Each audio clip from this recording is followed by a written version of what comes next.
isomo rya 98 mu gitabo Umdatul Fiqh cya Ibn Qudama al-Maqdisi rikaba n'irya 10 mu miryango y'izungura. Bismillah, alhamdulillah, wassalatu wassalamu al-atamman al-akmalan ala khair khalqillah Muhammad ibn Abdullah wa ala alihi wa ashabihi wa man wala. Nyuma yo gushimira Allah subhanahu wa ta'ala no gusabira amahoro n'imigisha intumwa Muhammadin sallallahu alayhi wa sallama nabiwe n'abasangira ngendo be n'abamukurikiye n'abazakomeza kugera ikirenge mu cyabo kuzageza ku munsi w'imperuka, dusaba Allah subhanahu wa ta'ala kadushyira muri abo ngabo. Bavandimwe, mu gukomeza amasomo yacu y'izungura, uyu munsi turakomeza nyuma yo kurebera hamwe ibihabwa abana, nyuma yo kurebera hamwe ibihabwa abana b'abakobwa na buzukuru b'abakobwa n'ibindi mu mategeko agendanye n'iryo zungura ry'abana b'abakobwa, nk'uko twabivuze ko umwuzukuru nawe yitwa umwana iyo umwana adahari, ni nk'uko ngoko n'umwuzukuruza n'ubuvivi bose bajya mu rwego rw'umwana bakagenda banasimburanwa mu myanya igihe umwana adahari. Uyu munsi kubasha bwa Allah subhanahu wa ta'ala turakomeza mu gusobanura igitabo cyacu no gusobanura amasomo y'izungura, dukomereza kuri bashiki b'umuntu. Ahangaha umwanditsi rahimahullah aravuga ati faslun, ikindi gika, ni ukuvuga ngo twimukiye ku bandi bantu batandukanye n'abo twize mu isomo ry'ubushize. Aravuga rahimahullah, aravuga ati wali akhawatu li abawaini kalbanati fi fardihinna. Aravuga ati naho bashiki b'umuntu bahuje ise na nyina, kubera ko ubusanzwe bashiki b'umuntu bari mu byiciro bitatu nk'uko twabibonye. Icyiciro cya mbere ni icyiciro cya bashiki b'umuntu cyangwa se abavandimwe b'umuntu bahuje ise na nyina. Icyo nicyo cyiciro cyo hejuru kandi gifite imbaraga kurusha ibindi mu izungura. Rero no mu buzima bw'umuntu icyo nicyo kiba kiri hejuru gifite imbaraga kurusha ibindi. Icyiciro cya kabiri ni icyiciro cy'abavandimwe b'umuntu bahuje se. Abavandimwe b'umuntu bahuje se, abangaba nibo bakurikira mu cyiciro no mu izungura, nibo bakurikiraho mu mbaraga, no mu buzima busanzwe nibo bakurikiraho mu mbaraga. Hanyuma icyiciro cya gatatu ni abavandimwe b'umuntu bahuje nyina, ni ukuvuga ngo badahuje se ariko bavindimwe kwa nyina. Icyo gihe iki nacyo ni icyiciro cya gatatu.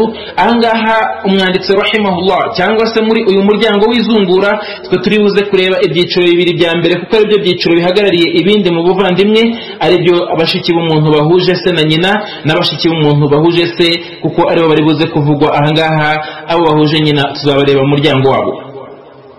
Umwanditsi rahimahullah aravuga ati rero wal akhawatu li abawaini kalbanati fi fardihinna.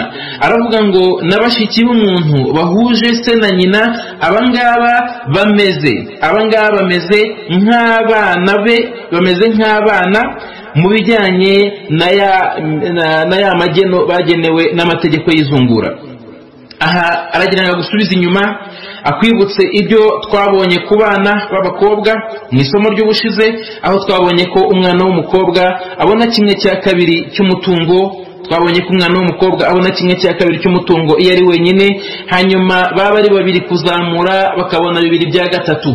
Ibi ngibi nibyo ashaka kugira ngo akubwire ko na mushiki w'umuntu iyo ari umwe abona 1/2 cy'umutungo, mushiki we kwa se na nyina, hanyuma baba ari babiri kuzamura, icyo gihe nabo bakabona 2/3 by'umutungo, kubera ko yabagereranyije n'abana b'abakobwa kuri wa wundi witabye Imana. Bityo ibi ngibi niryo hame ry'Uwiteka Allah subhanahu wa ta'ala mu gitabo cye gitagatifu, aho nyagasani Allah subhanahu wa ta'ala avuga ati wa inimru'un halaka laysa lahu waladun wa lahu ukhtun falaha nisfu ma taraka. Aravuga ati umuntu umwe muri mwe, cyangwa se umuntu naramuka apfuye agapfa asize halaka laysa lahu waladun, apfuye nta mwana asize, walahu ukhtun, ariko akaba asize mushiki we, falaha nisfu ma taraka. Mushiki we ajya afata 1/2 cy'imitungo yasize, nk'uko nanone twabibonye no ku bana b'abakobwa ko umwana w'umukobwa nawe afata 1/2 cy'umutungo iyo ari wenyine. Hanyuma nyagasani aravuga ngo wa huwa yarithuha illam yakul laha walad. Nk'uko nguko na musaza w'umuntu, damu aba ari witabye, umukobwa aramutse ari witabye Imana, nta mwana asize, nta muzungura, no kuvuga ngo nta muzungura asize, icyo gihe musaza we niwe uzungura imitungo ye yose. Icyo gihe musaza we azungura imitungo ye yose. Nyagasani aravuga ngo fa in kana tasnataini falahuma thuluthani mimma taraka, nibaramuka bashiki be basigaye ari babiri, nibaramuka bashiki be basigaye ari babiri, falahuma thuluthani mimma taraka, icyo gihe bazahabwe 2/3 by'umutungo wasizwe na musaza wabo. Ahangaha rero niho nina mpamvu umwanditsi rahimahullah akubwira ngo bameze nk'abana b'abakobwa, kuko n'amategeko abareba ni nk'aya ngaya nk'uko twayibonye ubushize. Hanyuma akomeza rahimahullah avuga ati wali akhawatu min al-ab ma'ahunna kabanati al-ibni ma'a al-banati sawa. Aravuga ati nanone bashiki b'umuntu kwase, no kuvuga ngo dufite ibyiciro bibiri bya bashiki b'umuntu, nkuko no mu bana b'abakobwa twari dufite ibyiciro bibiri, ari byo icyiciro cy'umwana uhita ukomoka ku muntu hamwe n'icyiciro cy'abuzukuru. Nahangaha naho dufite ibyiciro bibiri, dufite icyiciro cy'abashiki b'umuntu kwase na nyina, tukagira n'icyiciro cya kabiri gikurikiraho ari cyo cyiciro cy'abashiki b'umuntu kwase. Twavuze ko icyiciro cya gatatu cy'abashiki b'umuntu kwa nyina, ibi ngibi tuzabireba muri indi somo rigendanye n'abavandimwe ba mama. Ibyo ngibyo tuzabifite isomo ryabyo uko aryo tuzabona kubasha guhiteka Allah subhanahu wa ta'ala. Bityo aravuga ati nanone iyo hari bashiki be kwase, bavindimwe kwase gusa, batavindimwe kwase na nyina, abangaba bameze nk'abuzukuru b'abakobwa iyo bahuye n'abakobwa b'umuntu sawa, yani amategeko yabo namwe, ibi ngibi bisobanuye iki? Ibi ngibi bisobanuye ko icya mbere ntago bashiki b'umuntu kwase na nyina bazungura iyo bashiki b'umuntu kwase bahari. Ni ukuvuga ngo iyo bagonganiye mu izungura, umubyeyi cyangwa se umuntu agapfa agasiga bashiki be kwase na nyina, agasiga na bashiki be kwase, icyo gihe iyo bahuriye mu izungura ari benshi, icya mbere ntago bazungura.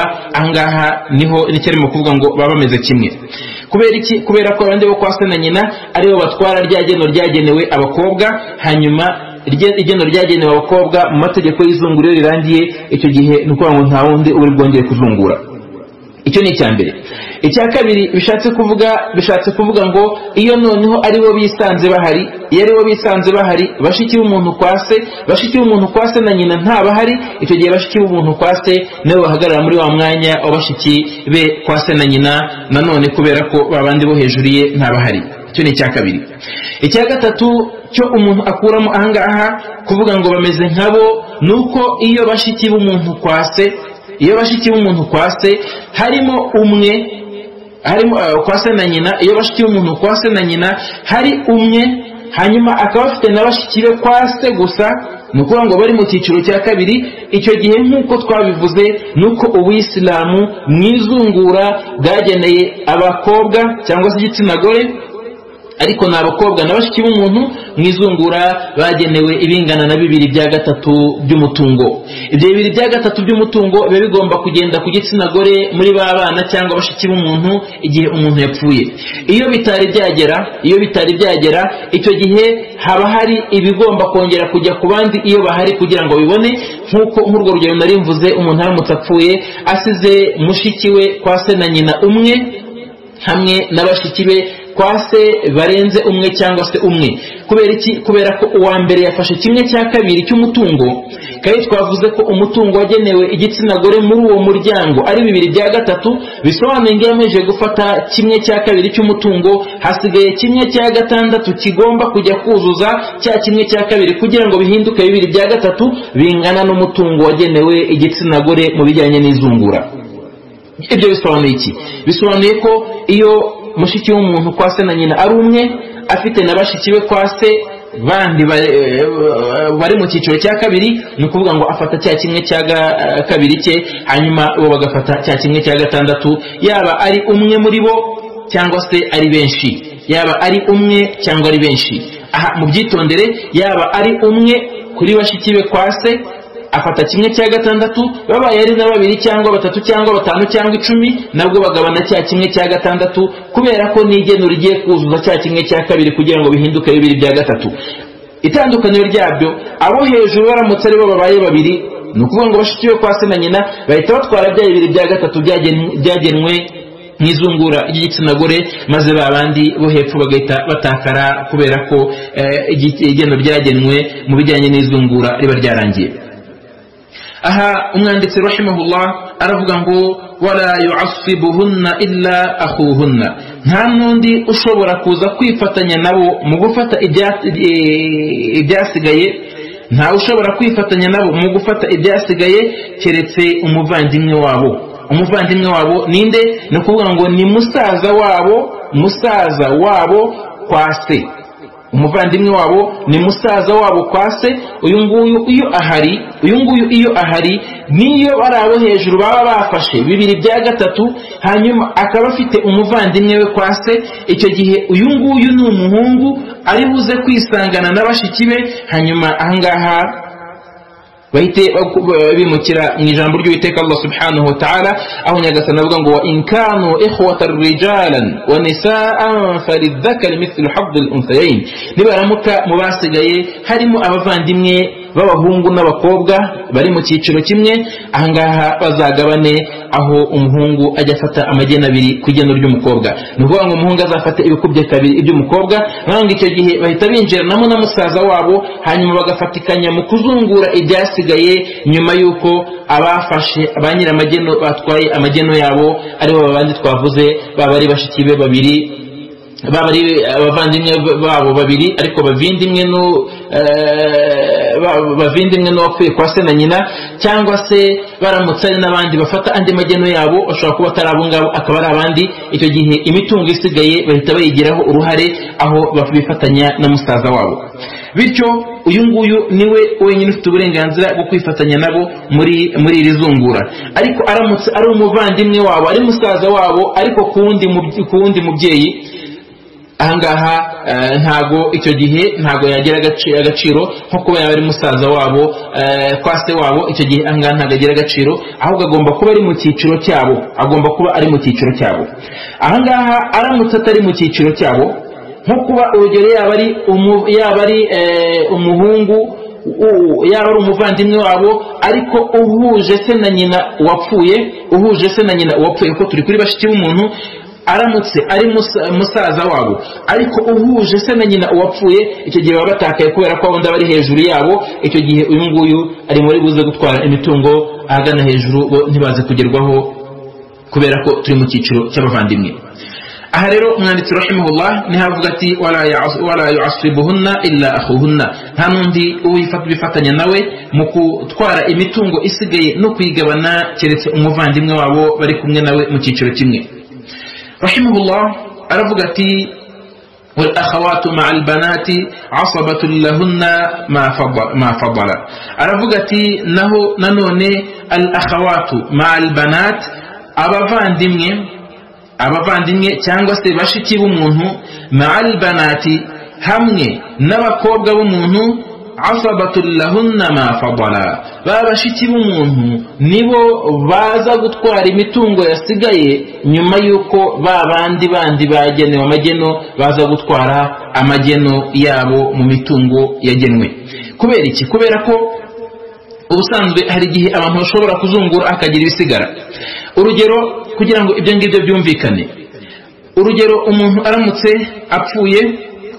apfuye agapfa asize abakobwa 2, hanyuma agasiga na bashiki be 2. Ahangaha icyo gihe bakobwa bari kumwe na bashiki be. Icyo gihe bakobwa 2 bafata 2/3, hanyuma bashiki be bakaba aribo bafata imitungo isigaye. Ahangaha umwanditsi akavuga ati walaysat lahunna ma'ahunna faridatun musamma, abangaba ari nanone muri kino gihe ntago bagira igeno rizwi ryagenwe rivugwa ngo bafate kimwe cya kangahe, ahubwo batwara imitungo isigaye bakayigabana nkuko Imana sallallahu alayhi wa sallama bigaragaje mu ijambo rya Abdullah ibn Mas'ud, liqawli ibn Mas'ud radiyallahu anhu fi binti wa binti ibnin wa ukhtin aqdi fiha biqada'i rasulillah sallallahu alayhi wa sallama. aho Ibn Abbas radiyallahu anhuma Ibn Mas'ud radiyallahu anhu yabwiwe kubijyanye n'umuntu wapfuye agasiga umukobwa agasiga n'umwuzukuru we, agasiga na mushiki we. Yarapfuye asiga umwana w'umukobwa, asiga n'umwuzukuru asiga na mushiki we. Hanyuma ibn Mas'ud radiyallahu anhu aravuga ati aqdi fiha biqada'i rasulillahi sallallahu alayhi wasallam, ngiye kubaciraho iteka ryaciwe n'intumwa y'Imana sallallahu alayhi wasallam. Iryo teka nirihe? Aravuga ngo lil binti nisf, mushike umukobwa afata kimwe cya kabiri, nkuko twabibonye mu miryango y'ubushize. Iyo umuntu apfuye asize umwana w'umukobwa, ariwe mwana asize w'umukobwa umwe, afata kimwe cya kabiri, twarabibonye. Hanyuma aravuga ngo wali binti ibn sudus, hanyuma umwuzukuru w'umukobwa afata kimwe cya gatandatu, nkuko twabivuze, cyuzuza bya bibiri bya gatatu by'igeno ryagenwe mu bijyanye n'abana b'abakobwa mu izungura. Hanyuma ahangaha aravuga ngo wama baqiya falil ukht, hanyuma ibisigaye bize guhabwa mushiki w'uwapfuye, ibisigaye aba ari byo biza guhabwa mushiki w'uwapfuye nkuko imibare ibigaragaza.